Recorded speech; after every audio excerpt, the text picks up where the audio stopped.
Thank you. Good afternoon.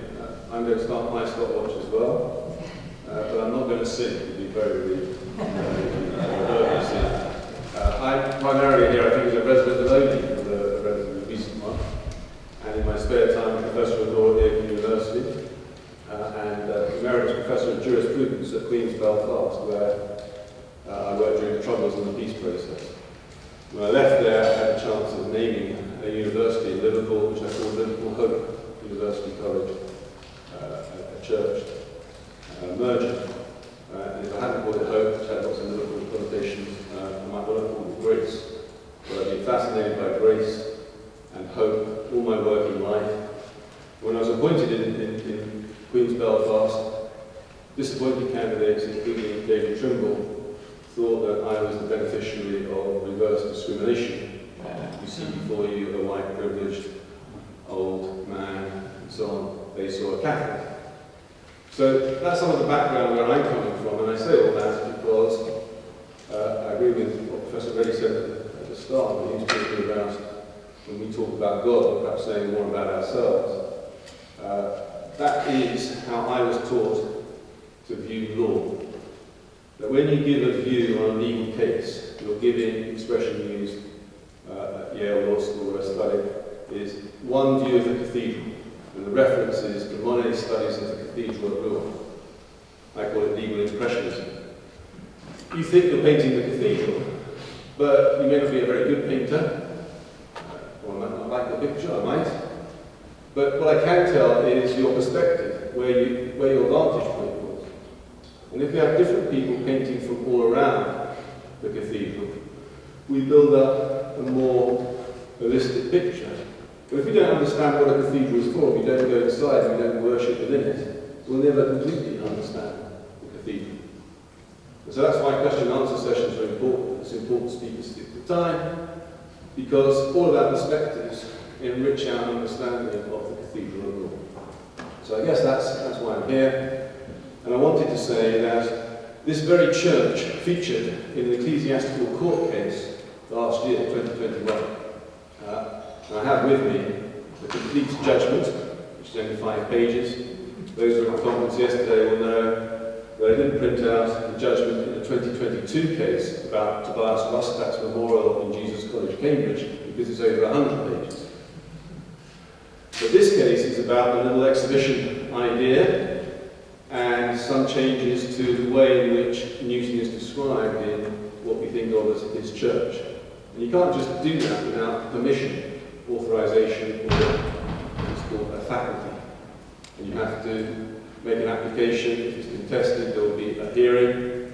But in any event, the Chancellor of the Diocese will decide, or in their absence, a Deputy Chancellor.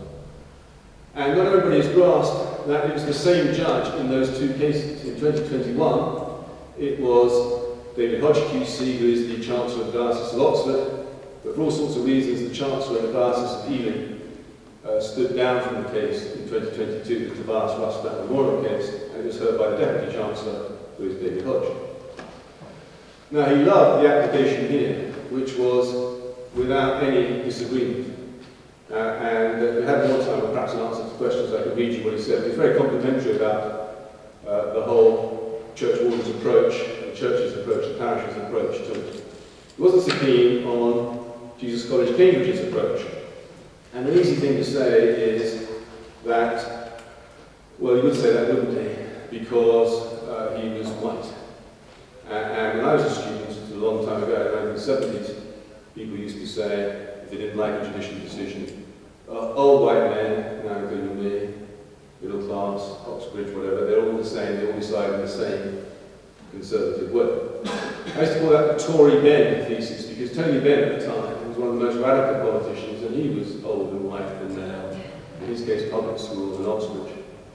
But actually, those judges disagreed with one another. You have a 3-2 split decision, overturning on appeal, a 3-0 decision, overturning on appeal, a single decision. We've got to have a more complex understanding, it seems to me, of cases. But we do need to see that they're often about the facts, and disputes about the facts. And the Tobias Rustad case was because in the 17th century, so 100 years before Newton, there was this character who was a benefactor to the college, gave him a lot of money. He hadn't been at the college, but his father had been. He hadn't gone to university. He was a royal courtier. And it turned out that he had invested in slave trading companies. And the new master of the college, quite understandably, wanted to change the memorial. But the way the college went about it did not resonate well with the judge. There were a lot of opponents. One of them, Lawrence Goldman, who edited the Oxford Dictionary of National Biography, gave an analogy to that project, saying, we don't just throw people out when we discover that they were from the Dictionary of National Biography, when we discover that they did horrible things. We contextualise, we update every entry, but we don't delete. We try to make an analogy to the memorial.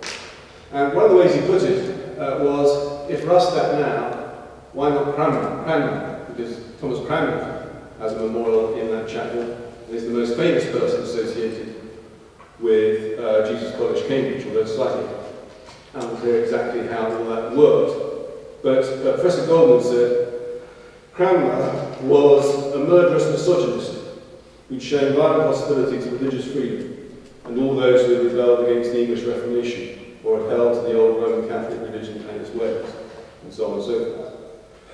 So, these matters are complex, but I think that Jesus College should regroup. They decided not to appeal, but I think they should regroup and come again. And come again in a way which suggests that they have reflected, but they've also got good arguments for their case. And one of the things which struck me about their case was it was held in situ, that the court met here, well, in Jesus College Chapel, where it was about. And I think they could create a kind of incorporation of the memorial into a representation of that process and of the way in which we all have to reflect on the law, not for its own sake, but as a way of achieving justice. So thank you very much for this opportunity to contribute here. Thank you.